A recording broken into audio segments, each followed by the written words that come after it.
बॉलीवुड के सबसे महान नायक धर्मेंद्र को लेकर कुछ दिन पहले ही बड़ी चिंता की घड़ी आई थी। 1 नवंबर को जब उन्हें ब्रीच कैंडी हॉस्पिटल में भर्ती किया गया तो उनकी स्थिति बहुत गंभीर दिख रही थी। सांस लेने में उन्हें तकलीफ हो रही थी। आईसीयू में रखा गया, वेंटिलेटर का सहारा दिया गया। सब कुछ देखकर फैंस में बहुत चिंता फैल गई थी। सोशल मीडिया पर लोग घबराहट में थे।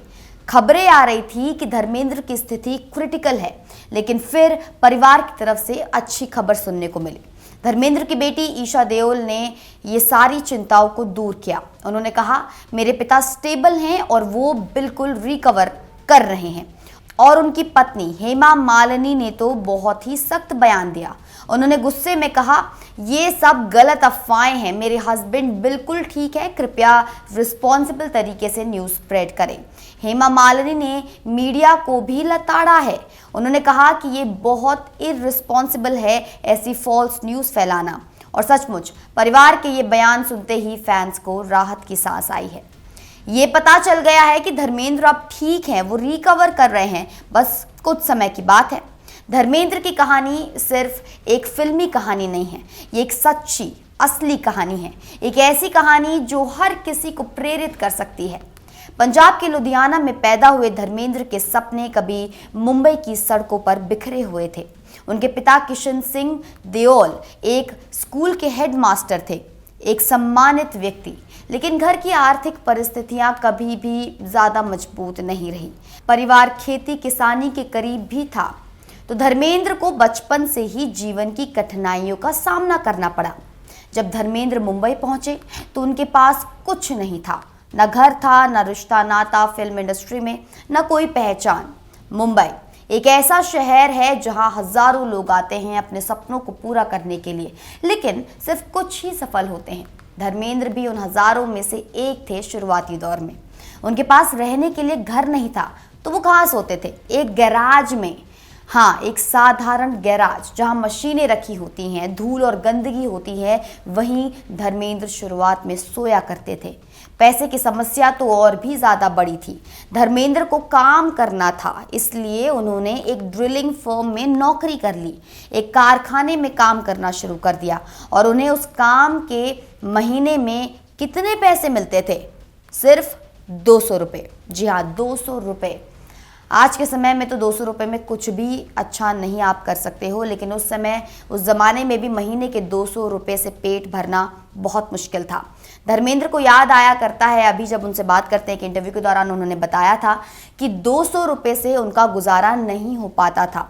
तो उन्होंने क्या किया? उन्होंने ओवर टाइम किया, जितना हो सके उन्होंने ज़्यादा से ज़्यादा काम किया, दिन भर रात भर, सिर्फ पैसे कमाने के लिए, सिर्फ जीने के लिए। उन कठिन दिनों में धर्मेंद्र के पास सिर्फ एक ही चीज़ थी, एक सपना।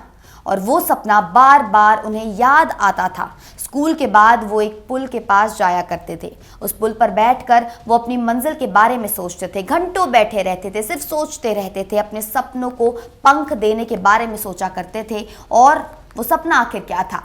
एक एक्टर बनना, बॉलीवुड का एक सितारा बनना, एक ऐसा नाम जिसे सब जाने, एक ऐसा चेहरा जिसे सब प्यार करें। ये सपना उनके दिल में जला करता था और इसी सपने ने उन्हें आगे बढ़ने की ताकत दी। धर्मेंद्र की किसानी जड़ें भी उनके भीतर एक अलग ताकत भर देती थी। वो कहते थे, मैं किसान का बेटा हूँ। खेत की मिट्टी हाथों पर नहीं, दिल पर भी असर करती है। उसी मिट्टी से मुझे जड़ें मिलती हैं। ये शब्द बहुत कुछ कहते हैं। मिट्टी सिर्फ एक चीज़ नहीं है, ये एक विचारधारा है, एक ताकत है, एक जुड़ाव है। धर्मेंद्र को अपनी जड़ों का एहसास था और इसी एहसास ने उन्हें मजबूत रखा। कठिनाइयों के बीच भी उन्हें याद रहा कि वो एक किसान के बेटे हैं और किसान कभी हार नहीं मानते। वो सिर्फ काम करते हैं, सिर्फ संघर्ष करते हैं। 1960 में धर्मेंद्र ने अपनी फिल्मी यात्रा शुरू की। उनकी पहली फिल्म थी दिल भी तेरा हम भी तेरे, एक फिल्म जो शायद किसी को याद भी नहीं है। कोई शोरगुल नहीं था, कोई तारीफ नहीं, बस एक शुरुआत। लेकिन धर्मेंद्र ने हार नहीं मानी, वो बस अपना काम करते रहे। फिल्में आती रही और धीरे धीरे लोग उन्हें पहचानने लगे। उनकी मांसपेशियां, उनकी मुस्कुराहट, उनका अभिनय, हर चीज़ खास थी। 1970 के दशक में धर्मेंद्र पूरी दुनिया के सबसे अट्रैक्टिव पुरुषों की सूची में आ गए। लेकिन वो सिर्फ एक खूबसूरत चेहरा नहीं थे, वो एक शानदार अभिनेता भी थे। 1973 का साल धर्मेंद्र के लिए एक जादुई साल साबित हुआ। उस साल उन्होंने लगातार 8 हिट फिल्म्स दी, एक के बाद एक, हर फिल्म सफल। ये एक ऐसा रिकॉर्ड था जो शायद किसी ने नहीं तोड़ा है आज तक। और फिर 1987 में भी धर्मेंद्र ने 7 लगातार हिट फिल्म्स दी। 1973 और 1987 ये धर्मेंद्र के सबसे सुनहरे साल थे। उन दोनों सालों में उन्होंने अपने अभिनय से पूरे भारत को मोहित कर दिया था और 60 साल के अपने करियर में धर्मेंद्र ने 300 से ज़्यादा फिल्मों में काम किया।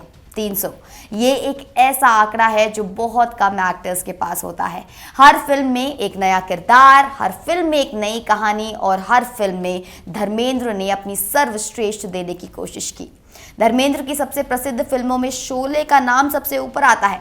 1975 में आई ये फिल्म एक क्लासिक बन गई। वीरू का रोल ये शायद भारतीय सिनेमा का सबसे आइकॉनिक किरदार था।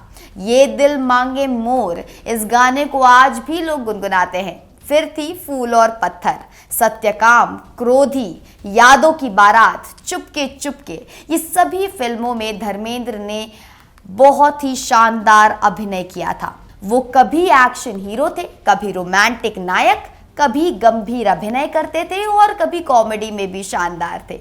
उनकी वर्सैलिटी ही उन्हें अलग करती थी बाकी सबसे। और जब धर्मेंद्र सफल हुए तो क्या हुआ? एक बहुत महत्वपूर्ण चीज़, बहुत से लोग सफलता मिलने के बाद अपनी जड़ों को भूल जाते हैं, लेकिन धर्मेंद्र नहीं भूले, अपनी किसानी परंपरा को संभाले रखा। लोनावला में उन्होंने अपना एक 100 एकड़ का फार्म हाउस बनवाया और वहाँ वो कहते हैं कि मैं अपने फार्म हाउस पर गायों से बात करता हूँ, पेड़ों की छांव में मुझे काफ़ी चैन मिलता है।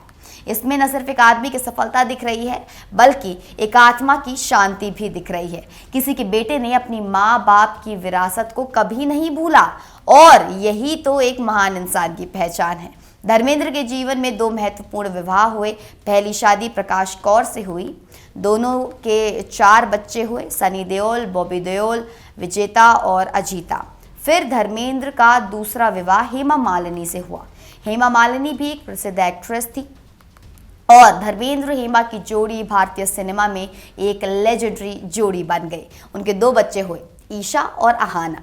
कुल मिलाकर धर्मेंद्र के 6 बच्चे हैं और उन सभी ने फिल्म इंडस्ट्री में अपनी अपनी जगह बनाई है। सनी देओल एक बहुत प्रसिद्ध एक्टर बने, बॉबी देओल भी एक प्रसिद्ध एक्टर हैं, ईशा और अहाना दोनों एक्ट्रेस हैं और धर्मेंद्र की विरासत सिर्फ उनकी फिल्मों में नहीं है बल्कि उनके परिवार में भी है। धर्मेंद्र के करियर में कई पुरस्कार और सम्मान भी आए। 1997 में उन्हें film fair life time achievement award मिला। ये एक ऐसा अवार्ड है जो पूरे करियर को रिकग्निशन देता है। फिर 2012 में उन्हें पद्म भूषण दिया गया, भारत का तीसरा सबसे बड़ा सिविलियन अवार्ड। ये सम्मान उनके योगदान को दर्शाते हैं, लेकिन असली पुरस्कार तो वो है भारतीय जनता का प्यार। लाखों लोगों के दिलों में धर्मेंद्र जगह बना चुके हैं। अभी धर्मेंद्र अस्पताल में रिकवर कर रहे हैं, उन्हें धीरे धीरे ठीक हो जाना चाहिए। उनकी पत्नी हेमा मालिनी और बेटी ईशा दोनों ही उनके साथ हैं। पूरा परिवार उनकी सेवा में लगा हुआ है और बॉलीवुड के साथ साथ उनके लाखों फैंस भी उनकी जल्द ठीक होने की प्रार्थना कर रहे हैं। धर्मेंद्र की कहानी हर किसी को सिखाती है कि संघर्ष के बिना कोई सफलता नहीं आती। 200 रुपए से शुरुआत करके धर्मेंद्र ने एक ऐसा साम्राज्य बना दिया जो आज भी लोगों को प्रेरित करता है। एक गैराज से बॉलीवुड के शीर्ष पर पहुंचना ये कोई मजाक नहीं है, एक सच्ची, एक कड़ी मेहनत की कहानी है और धर्मेंद्र ने ये कहानी सिर्फ अपने लिए नहीं बल्कि लाखों लोगों के लिए लिखी।